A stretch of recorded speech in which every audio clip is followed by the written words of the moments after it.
Scary Good. Welcome to Daily Dogman on the Scary Good NYC channel. I'm your old pal Bigfoot. Today we're joined by the old dude who's going to tell us an all-new Dogman story that takes place at Devil's Lake in Wisconsin. And then I'll be back with a fairly unique and all-new Dogman story myself. But age before beauty, so old dude, please take it away. The Dogman of Devil's Lake, Wisconsin.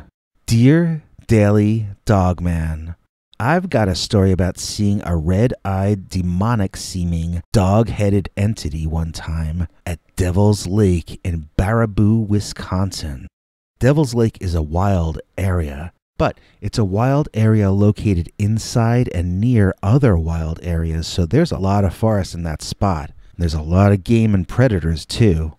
It's located to the west of Parfrey's Glen, north of the Sauk Prairie Recreation Area and the South Bluff Natural Area, and northwest of Devil's Nose in Merrimack, Wisconsin. You'll notice a number of landmarks named after the devil, which got me to wondering. I've Googled, but so far found no reason why these places have these names. After seeing what I saw, though, I now have my own suspicions. My story is pretty simple, really. I had to go take a leak at night.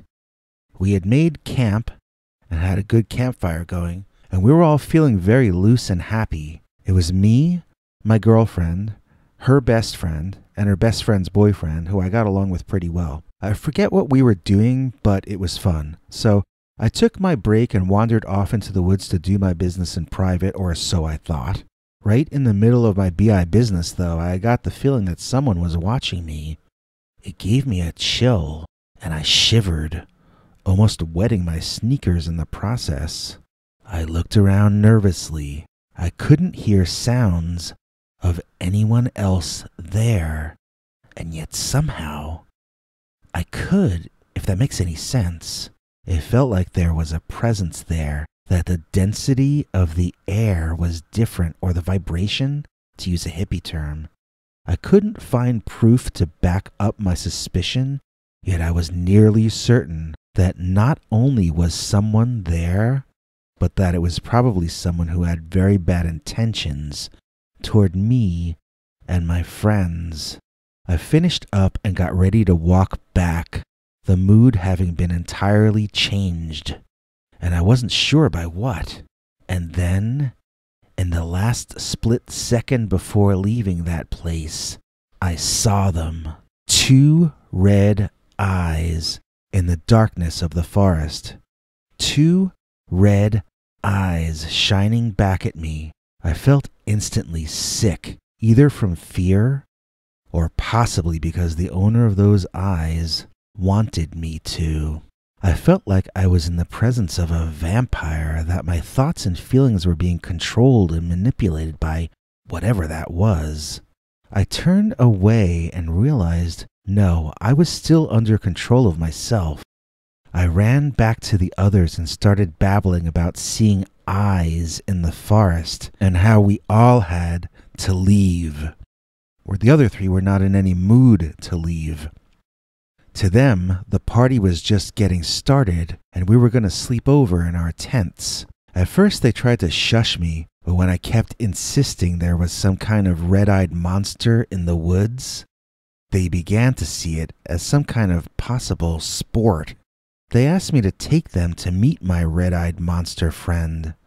I asked them if they were crazy. It's a monster, I told them, not a zoo exhibit.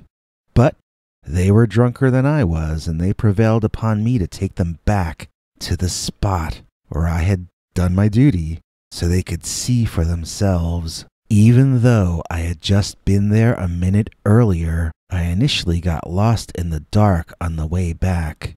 Realizing my error, I told them we should actually go about 20 feet to the right.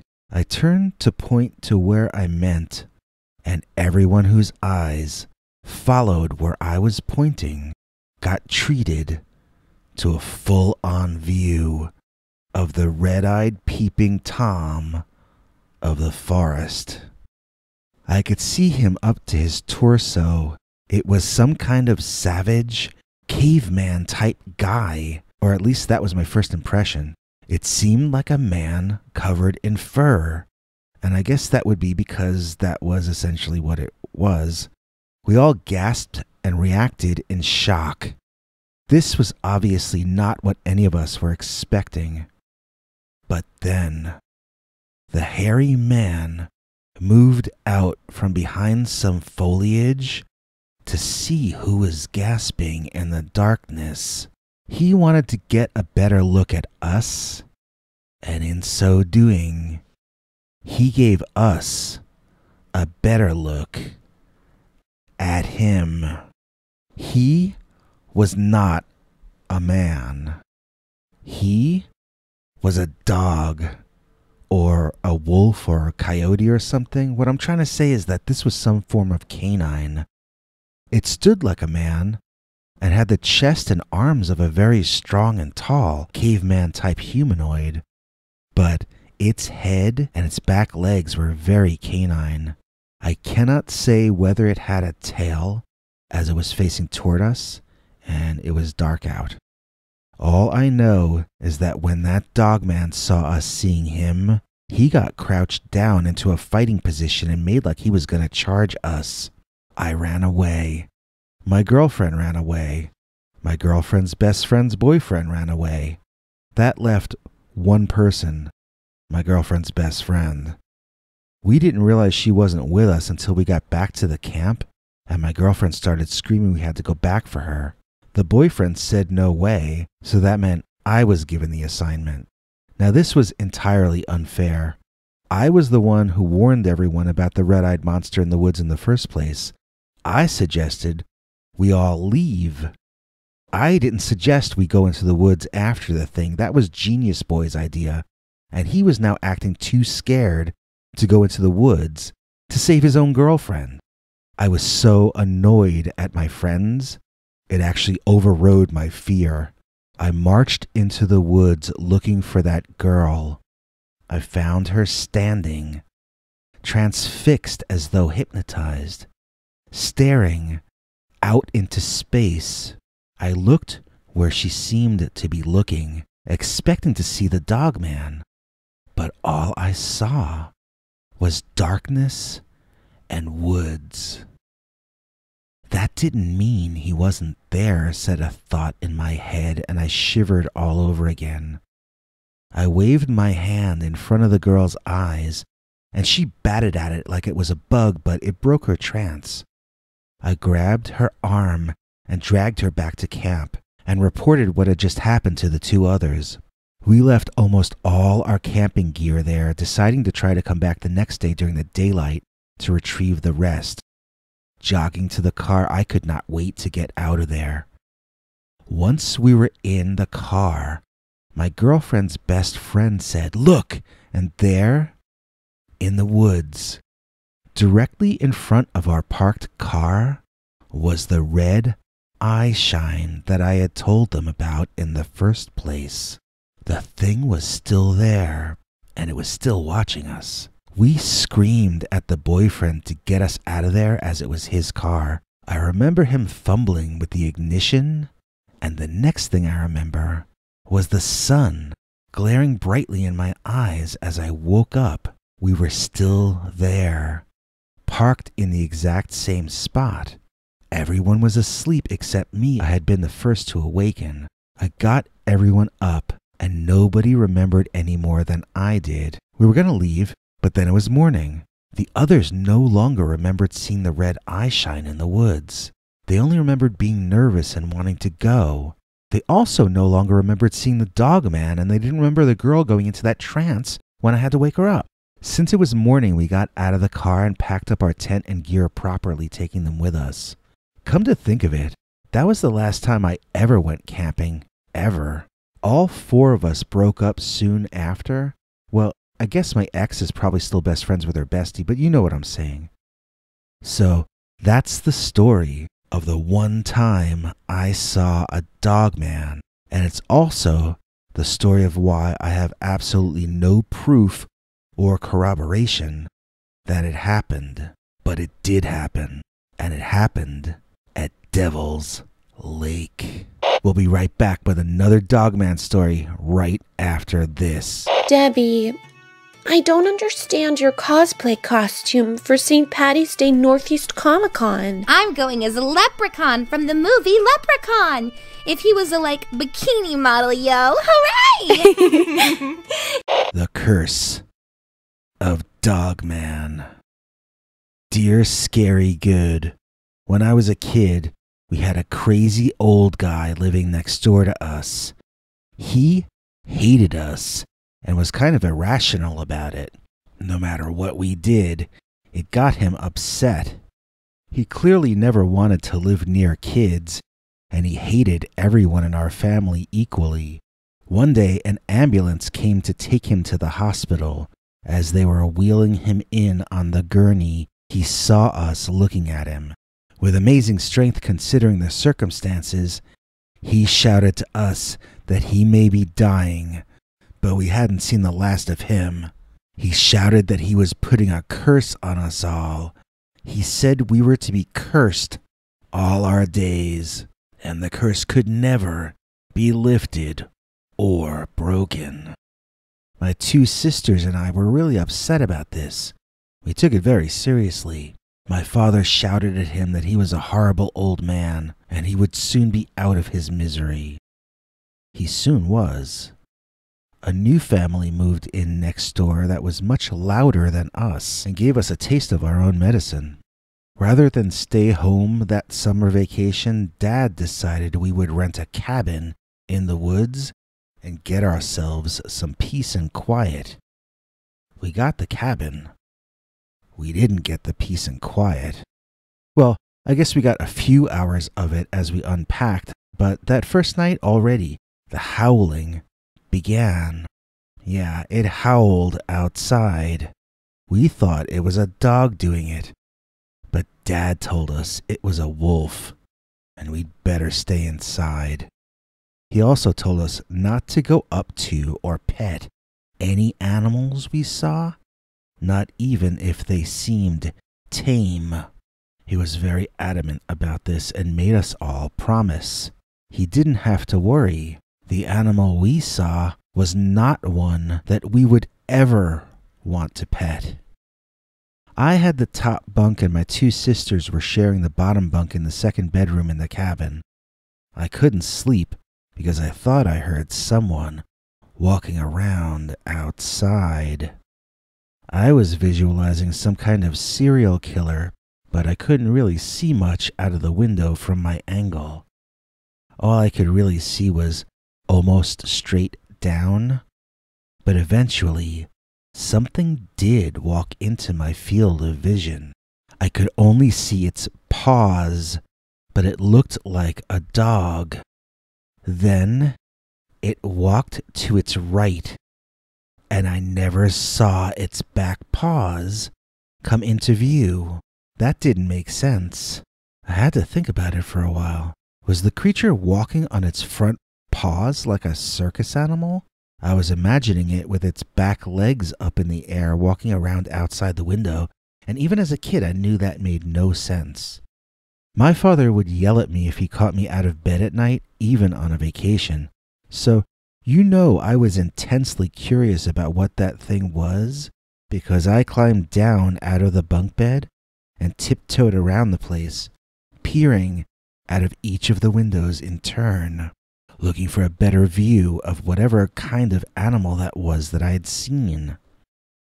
After a few minutes of finding nothing, I sat down by the one window with the view toward the forest, and I just watched the leaves blow in the wind. It was quite relaxing, and I found sleep in the chair that I couldn't find in bed. I was dreaming that I was sleeping by the window, the same thing I was doing in real life. But in my dream, someone was tapping on the glass, trying to get my attention from outside. I kept telling him to quit it, that I was trying to sleep. Finally, I got angry and opened my eyes to see that it wasn't a dream. there really was something outside the window. It really was tapping on the glass. It really was trying to get my attention. But it wasn't a person. It was a thing. A hairy thing. The strangest looking hairy thing I'd ever seen. The eyes were completely covered by hair that hung down over them. The nose appeared to be a dog nose, and its tongue hung out, panting. But even with all that, it had a strangely human kind of look to it. It seemed peaceful, so I wasn't afraid of it, but then, suddenly, for no reason that I've ever been able to fathom, it bared its teeth at me and growled. I had thought that this was a dog standing outside the window, but then the thing corrected my error by standing up further. Yeah, it was bipedal, and that explained why I only saw one set of paws from my bunk bed. This was not a werewolf, but it was most certainly some kind of feral dogman. I screamed and fell off the chair.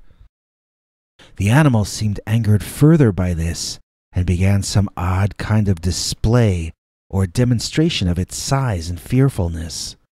I was so terrified that when my father ran in the room and started screaming at me to be quiet, I only screamed louder.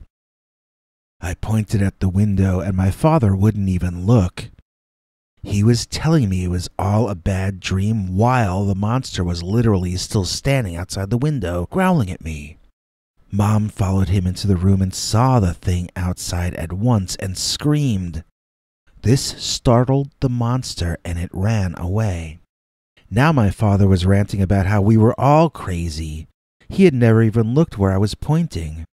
Mom protected me from Dad and brought me to sleep with them in her bed. She told my father we were leaving in the morning, that it wasn't safe there.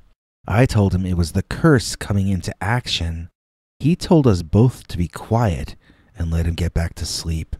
When the morning came, Dad had convinced Mom that she was imagining things.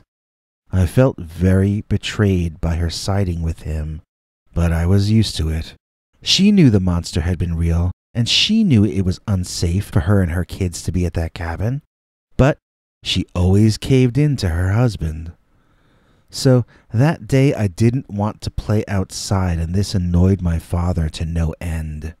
He had spent a lot of money on this vacation, and here I was ruining it by not wanting to get eaten by a dog man. My sisters were thrilled to play outside, and they ran around in the trees at the edge of my father's field of vision until one of them screamed. All three of us ran over where we heard the scream, and my sisters ran out of the forest and right past us directly into the house. When we reached them, they were crying hysterically and unable to communicate for a while. We kept asking them what they had seen, but each time they tried to tell us, the waterworks came back on and they wept uncontrollably. My father, of course, was growing short-tempered about this. He shouted at my sister to stop crying and tell him what happened. Of course, she started screaming and bawling and ran to her bed to be alone. The older of my two sisters tried to explain to my father through her tears what had happened. "You know that dogman monster that your son imagined in his dream last night?" she asked him, adding, "Well, I guess we must have imagined and dreamed him too, because he tried to grab us in the woods." She then calmly walked into her bedroom to tend to her sister. My father looked stunned. His face was bright red. He looked at my mother, and she asked him if she should start packing. He gave her a little head nod. She and I eagerly packed as fast as we could, and we were out of that place in less than 1 hour, never to return. Like I said, I was a kid at the time, so I don't remember exactly where that cabin was. I know for certain that it was somewhere in rural Michigan, though, if that helps at all. For years, we told the story of the time the old man cursed us to be haunted by a dog-headed monster. My sisters and I grew up okay, and we have our own families now, so I think that was the worst that the curse got. At least I hope so. Have you ever heard a story about this kind of dogman before? Or are we the only ones to have seen it? I hear there's a celebrity with the initials GG appearing at the next Northeast Comic-Con. Is it Gina Gershon? What? No. Is it Greg Grumberg? Greg which? Greta Garbo? In the description of this video, we've got a link to our new Scary Stories t-shirt. It's our classic skull logo, and it says Scary Stories underneath in the kaiju monster font. It comes in black and also black and other dark colors, such as black. Good for ladies or gentlemen, hoodies too, whatever you need. Oh, I also should plug the new Those American Girls album. It's got Madeline Starr on it and Patricia Howdigi and Colleen Great, and all the songs are written by Those American Girls. This one has no cover tracks on it. The title is Those American Girls Turn Off the TV, and you can get it from the link or links in the description.